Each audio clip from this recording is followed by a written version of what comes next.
रोज रोज आपके यहाँ खटपट हो रही है, कभी टिकट को लेकर झगड़ा, कभी टिकट का बदलाव, ये हो क्या रहा है? क्या कंफ्यूजन है आपके यहाँ? नहीं, कोई कंफ्यूजन नहीं है। हमारा राष्ट्रीय नेतृत्व अपने कार्यकर्ताओं के लगातार संपर्क में रहता है और कार्यकर्ताओं से आने वाले छोटे से छोटे फीडबैक को महत्व दिया जाता है। यही वजह है कि लगातार हम, अभी जैसा कि हमारी भाजपा की मित्र ने कहा कि सत्ता के लिए सब कुछ करना जायज है। आपको मुझे एक चीज बताइए, ये टिकट बांटने का आपके यहाँ प्रोसेस क्या है? मतलब ऐसे ही घोषित कर देते हैं, फिर उधर से ग्रुप आते हैं, आप पे दबाव डालते हैं और आप फिर ओवरनाइट चेंज कर देते हैं, यही हुआ? कि ऐसा है कि इस तरीके की समस्याएं राजनीतिक दलों में हमेशा होती रही हैं और ये इस बात का प्रमाण है कि आज उत्तर प्रदेश में माननीय अखिलेश यादव के नाम की लहर चल रही है। यही वजह है कि हमारी पार्टी में टिकट लेने वाले, टिकट के लिए लगातार भीड़ बढ़ती चली जा रही है और लोग आकर के संपर्क कर रहे हैं। और जैसा संपर्क करते हैं तो आप टिकट बदल देते हैं। मेरी बात पूरी हो जाने में, हमारी भाजपा के मित्र ने से कहा कि सत्ता के लिए सब कुछ करना चाहिए, तो हम तो भारतीय जनता पार्टी की अलोकतांत्रिक और तानाशाह सरकार को इस देश से हटाना चाहते हैं।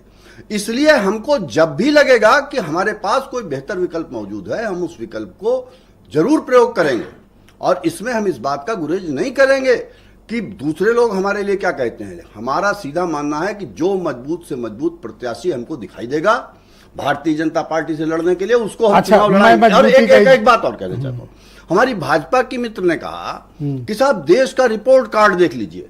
अभी पिछले दिनों हैप्पीनेस इंडेक्स जो इंटरनेशनल लेवल पे जिसका सर्वे होता है वो आया, उसमें भारत 126वें नंबर पे है। आपको ये लगा पाकिस्तान के नीचे महेंद्र नागर अच्छा चुनाव नहीं लड़ पाएंगे? आपने नोएडा में उनको टिकट दिया, फिर काट के कोई राहुल अवाना है उनको दिया, और अभी खबरें चल रही कि अब राहुल का काट दिया, फिर महेंद्र का दे रहे हैं।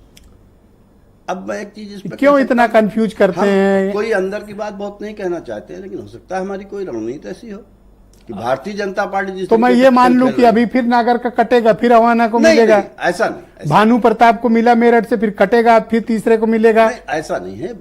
समाजवादी वही होगा जो मुरादाबाद रामपुर में हुआ?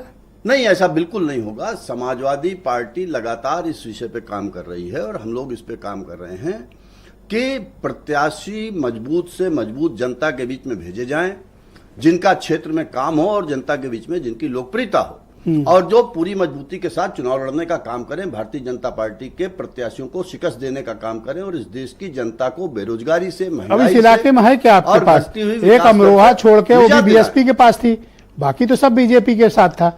अब आरएलडी भी आ गई है, बागपत हो गया, अमरोहा हो गया, अलीगढ़ हो गया, गाजियाबाद हो गया, इधर का तो सब उन्हीं का है। आपका क्या है इधर? नहीं, अब क्या है आपके पास? अब लोकतंत्र में हमारे पास सब कुछ है, जनता है और जनता ये तय करेगी कि उनके पास जो सब कुछ था उस सब कुछ में से कितना बड़ा हिस्सा हमारे पास आने जा रहा है, और इसका फैसला जब चुनाव के नतीजे आएंगे तो हो जाएगा। टिकट बदलेंगे?